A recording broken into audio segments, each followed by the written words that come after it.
పోలీసులు కుమ్మక్కై చేసినటువంటి సంఘటనలు. నేను చాలా వివరంగా గుంటూరు వెళ్ళిన తర్వాత మళ్ళా మాట్లాడతాను.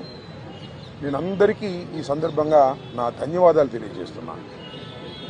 నాకు ఎవరైతే సపోర్ట్ చేశారో ఈ సంఘటనలో, ఎవరైతే మద్దతు పలికారో వారందరికీ నా హృదయపూర్వక ధన్యవాదాలు. అలాగే కొంతమంది మద్దతు పలకలేదు, వారికి కూడా నా ధన్యవాదాలు. వారు ఏమన్నారంటే పెద్ద మాట అన్నారు, దానికి కూడా నేను గుంటూరు వెళ్ళిన సమాధానం చెప్తా. అదేమన్నారంటే అసహ్యంగా మాట్లాడితే దాడులు చేయరా అని. అసహ్యంగా మాట్లాడితే దాడులు చేయదలుచుకుంటే ఎంతమంది మీద చేయాలి? అసహ్యంగా మాట్లాడే వాళ్ళ మీద. అది ఒక అంశం. వాళ్ళకు కూడా నేను రేపు నా సమాధానాన్ని తప్పనిసరిగా చెప్తా. 18 రోజులు నన్ను జైల్లో పెడితే నేను భయపడతాననుకున్నారేమో. భయపడే ప్రశ్న ఈ అంబటి రాంబాబుకు ఉద్భవించదని మనవి చేస్తున్నా. ఎందుకంటే ఈ చంద్రబాబు నాయుడు గారి ప్రభుత్వం వచ్చినప్పుడే జైల్లో ఉండటానికి సిద్ధపడ్డానని కూడా ఈ సందర్భంగా మనవి చేస్తున్నా. నన్ను హింసించాలని, నన్ను జైల్లో పెట్టాలని చంద్రబాబు, లోకేష్ ఎప్పటి నుంచో ప్రయత్నం చేస్తున్నారు. ఎక్కడో దొరికాను, లోపల పెట్టారు. చూద్దాం, టైం విల్ కమ్ అగైన్. పరిస్థితులు మళ్ళా మారతాయి. ఈ పాపానికి వారు పరిష్కారం చేయక తప్పదని కూడా ఈ సందర్భంగా నేను మనవి చేస్తున్నాను. రాజమండ్రి సెంట్రల్ ప్రిజన్ నాకు పట్టుదలను పెంచే ఒక శిక్షణా కేంద్రం అని కూడా ఈ సందర్భంగా నేను మనవి చేస్తున్నాను. మరింత పట్టుదలగా, మరింత కసిగా ఎన్ని కేసులు పెట్టినా, ఎన్ని రోజులు జైల్లో ఉన్నా ఒక్క అడుగు కూడా వెనక్కు వెయ్యను. జగన్మోహన్ రెడ్డి గారి నాయకత్వంలో ఈ కూటమి ప్రభుత్వాన్ని ప్రజాస్వామ్యబద్ధంగా కూల్చేంత వరకు ఈ పోరాటం ఆగదు. ఎన్నిసార్లు జైల్లో పెట్టినా వెనక్కు వెళ్లే ప్రశ్న లేదు. అన్యాయంగా, అక్రమంగా జైల్లో పెట్టారు. నా ఇల్లు దహనం చేయడానికి ప్రయత్నం చేశారు, నా కార్లు బగలగొట్టారు, నా ఆఫీస్ బగలగొట్టారు, నా పెళ్ళాం బిడ్డల్ని తరిమి కొట్టారు, నన్ను చంపడానికి ప్రయత్నం చేశారు, తీసుకొచ్చి జైల్లో పెట్టారు. ఏమైంది? ఏమైద్దని అడుగుతా ఉన్నా. చంద్రబాబు నాయుడు అడుగుతా ఉన్నా, లోకేష్ని అడుగుతా ఉన్నా. ఏమైద్ది? ఏమైద్ది? ఏమీ కాదు. మళ్ళా కాలం గిరున తిరిగి వస్తుంది. అన్నిటికీ సమాధానం ఇవాళ చాలామంది మిత్రులు మాట్లాడారు. బయట జరిగిన సంఘటనలు నాకు తెలియదు, చాలా తక్కువ మాత్రమే, పేపర్లో ఉన్నవి మాత్రమే నేను తెలుసుకున్నాను. జైలు జీవితాన్ని నేను అనుకోకండి, ఎంజాయ్ చేశాను. ఎంత కఠినంగా ఉన్నా ఎంజాయ్ చేశాను. ఎందుకంటే ఒక రాజకీయ స్ఫూర్తితో రాజకీయాల్లోకి వచ్చినటువంటి వ్యక్తిని నేను, పట్టుదలగా ముందుకు సాగే వ్యక్తిని జైల్లో పెడితే భయపడిపోయే వ్యక్తిని అంతకంటే కాదు, మరింత ధైర్యంగా పోరాట పటిమతో ముందుకు వెళ్లేటటువంటి వ్యక్తిని కూడా మనవి చేస్తున్నా. ఎప్పుడు ఎక్కడా తప్పు చేయలేదు. పొరపాటు మాట్లాడితే వెంటనే పశ్చాత్తాపడ్డా. పశ్చాత్తాపానికి మించిన ప్రాయచిత్తం లేదంటారే, మరి ఏమిటి? ఎంతమంది పశ్చాత్తాపడ్డారు? నేను తప్ప ఎవరైనా పశ్చాత్తాపడ్డారా అని అడుగుతా ఉన్నా. సరే, ఏది ఏమైనా టైం విల్ డిసైడ్. ఒకటి మాత్రం నేను చెప్పదలుచుకున్నాను, నాకు ఈ సందర్భంగా సపోర్ట్ చేసినటువంటి వారందరికీ కూడా పేరు పేరున నా హృదయపూర్వక నమస్కారాలు, ధన్యవాదాలు. నా పార్టీ కానివారు కూడా నన్ను సపోర్ట్ చేశారు. దాడులు చేయటం తప్పన్నారు, దాడులు అన్యాయం అన్నారు. ఒకవేళ తప్పు మాట్లాడితే కేసు పెట్టి లోపల పెట్టాలి కదా, ఇంటి మీద దాడి ఏంటి అన్నారు. దాడి చేసిన వాళ్ళకు బెయిల్ వచ్చింది. దాడి చేయించుకున్న నాకు 18 రోజుల తర్వాత బెయిల్ వచ్చింది. ఏం చేయగలిగారు? ఏం చేస్తారు? దేనికైనా సిద్ధపడి రాజకీయాల్లో జగన్మోహన్ రెడ్డి వెంట నడుస్తున్నటువంటి వ్యక్తులం. ఆ రోజు రాజశేఖర రెడ్డి వెంట నడిచాం, ఇవాళ జగన్మోహన్ రెడ్డి గారి వెంట నడుస్తాం, తుదకంటూ నడుస్తాం. బొందిలో ప్రాణం ఉన్నంత వరకు జగన్ వెంట నడుస్తాం. ఏ విషయాన్నైనా, ఎన్ని కుట్రలనైనా, ఎన్ని కుతంత్రాలనైనా ఎదుర్కోవడానికి సిద్ధంగా ఉన్నామని కూడా ఈ సందర్భంగా మనవి చేస్తున్నాను. అందరికీ నా హృదయపూర్వకమైన ధన్యవాదాలు ఈ సందర్భంగా తెలియజేసుకుంటున్నాను. మళ్ళా రేపు వివరంగా గుంటూరులో ప్రతి విషయం గురించి కూడా నేను మాట్లాడతాను. ఇంకోని అడిగితే అడగండి. జై జగన్.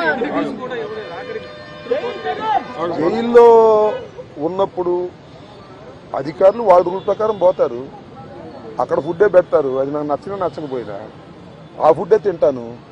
ఏం కలకాలం తింటాను ఆ ఫుడ్.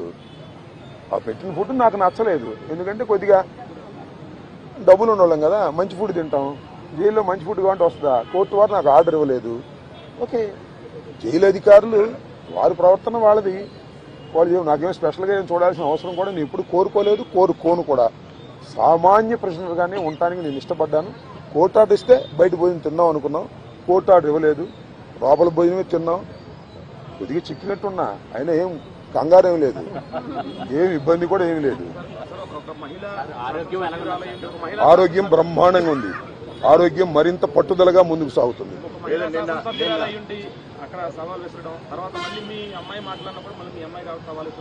సరే, ఇప్పుడు వాళ్ళ గురించి వాళ్ళని ఉపయోగం ఉంది. చంద్రబాబు మానిటర్ చేశాడు, లోకేష్ మానిటర్ చేశాడు దాడిని. కరెక్ట్ గా చెప్తున్నా నేను, చంద్రబాబు లోకేష్ మానిటర్ చేశారు దాడిని. 7 గంటల సేపు నా ఇంటి దగ్గర దాడి జరిగింది. 7 hours పోలీసులు ఉన్నారు అక్కడ. ఇంతకన్నా ప్రజాస్వామ్యంలో ఏం కావాలి చెప్పండి, నాకు అర్థం కాల. 5 గంటలకు వచ్చి 12 గంటలకు వెళ్ళారు. తెలుగుదేశం కార్యకర్తలనండి, దుండగులనండి, దుర్మార్గులనండి, గంజాయి బ్యాచ్ అనండి, పోలీసులందరూ అక్కడే ఉన్నారు. వాళ్ళ సమక్షంలోనే దాడి జరిగింది, వాళ్ళ రక్షణలోనే దాడి జరిగింది. మీ అందరికీ తెలుసు, నేను ప్రత్యేకంగా చెప్పాల్సిన అవసరం లేదు. బట్ నేను 11వ తారీఖున రాత్రి 10:20 నిమిషాలకు నేను అరెస్ట్ అయిన దగ్గర నుంచి ఇప్పుడు వరకు ఏం జరిగిందో బయట ప్రపంచంలో నాకు లిటిల్ నాలెడ్జ్ ఉంది. అంటే పేపర్ నాలెడ్జ్ తప్ప నాకు ఎవరు ఏమీ నాలెడ్జ్ ఇవ్వలేదు. కాబట్టి ఈ నాలెడ్జ్ అంతా తెలుసుకుని రేపు చాలా వివరంగా, చాలా సుదీర్ఘంగా నేను నా ఆవేదననండి, నా కోపం అనండి, నా బాధ అనండి, నా ఆర్గ్యుమెంట్ అనండి ప్రజల ముందు పెడతాను. ఎందుకంటే ప్రజల ముందు ఎందుకు పెట్టాలంటే ప్రజలకు అర్థం కావాలి, నేనేమిటో తెలుసు. అయినా ఇప్పుడు జరిగినటువంటి సంఘటనలో చాలా పత్రికలు రాసినాయి కదా నా మీద, వాటన్నిటికీ ప్రజలకు చెప్పుకోవలసినటువంటి బాధ్యత నాకు ఉంది. కాబట్టి రేపు చాలా క్షుణ్ణంగా చెప్తాను. చెప్పండి, దార్ ప్లాన్స్. ఇప్పుడు నా జోగి రమేష్, అమ్మటి రాంబాబు అని కదా, వాళ్ళ విధానమే వైలెన్స్ లోకి వెళ్లి భయపెట్టాలని ప్రయత్నం చేస్తున్నారు. జైల్లో పెడితే భయపడతాం అనుకుంటున్నారు, ఇళ్ల మీద దాడి జరిగితే భయపడతాం అనుకుంటున్నారు. భయపడ్డారు, నా పిల్లలు భయపడ్డారు, వాస్తవమే కాదని అంటలా. ఇంట్లోకి వచ్చి నా పిల్లలు, నా మనవలు ఉన్నప్పుడు దాడి చేస్తే భయపడతారు ఎవరైనా. పోలీసులు ఏం చెప్పారు తెలుసా, మీకు ఆశ్చర్యపోతారు. సార్ మీరు పారిపోండి సార్, పారిపోండి సార్ అని చెప్పారు. రక్షించాల్సిన పోలీసులు, ఆ గంగా వెంకటేశ్వరులు ఆయన తెలుగుదేశం ఆయన, పారిపోండి సార్ అంటాడు. మీరు గోడ దిగి వెళ్తారా అని చెబుతున్నాడు నన్ను. గోడ దిగే వాళ్ళకంటే సావటం బెటరాయా అని చెప్పా. అది నువ్వే కదా దాడి చేస్తున్నావు చెప్పా. ఏంది ఇదంతా? అంతా చాలా వికృతంగా ఆటవిక రాజ్యంగా మీరు చేశారు. వీటన్నిటికీ ప్రజాస్వామ్యంలో అన్నిటికీ సమాధానం వస్తుంది ఒక రోజున. వాడికి తప్పనిసరిగా సమాధానం చెబుతాం. మీరు కేసులు పెట్టి భయపెట్టాలనుకున్నారు, భయపడం, మరింత ధైర్యంగా ముందుకు సాగుతామని కూడా ఈ సందర్భంగా మరోసారి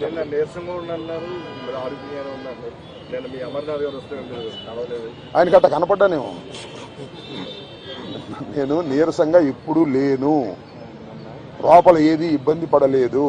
కాబట్టి బాత్రూమ్ దగ్గర జారి కొద్దిగా పడ్డాను. నా అంతా నేను ఎవరి తప్పు లేదు. ఆ బాత్రూమ్లు అన్నీ ఉంటాయి కదా, మనం అలా ఉన్నాయంటే జైల్లో ఎలా ఉంటాయి అలాగే ఉన్నాయి. దాని గురించి పెద్ద ఏమైనా షవర్ ఉందా? లేదు కదా. So I don't care all these things.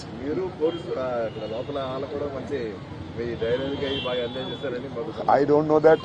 ఇప్పుడు నేనైతే ఒకటి, ధైర్యాన్ని వీడలేదు, వీడను,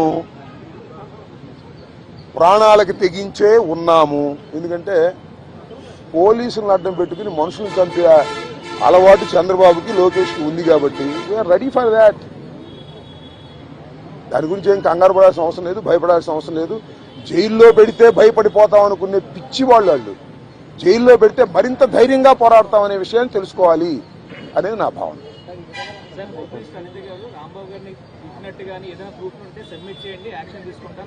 చూశారుగా మీరు, సోషల్ మీడియాలో చూడలేదా? నన్ను తిడతా ఒక ఆమె వీర విహారం చేసింది. వాళ్ళు కళ్ళుండి గుడ్డి వాళ్ళు, పక్షపాతంగా వ్యవహరిస్తున్నారు. హోంమంత్రి చేతిలో ఉంది గారి గుడ్డి మైక్ తప్ప మైక్ హోంమంత్రి అంతా లోకేష్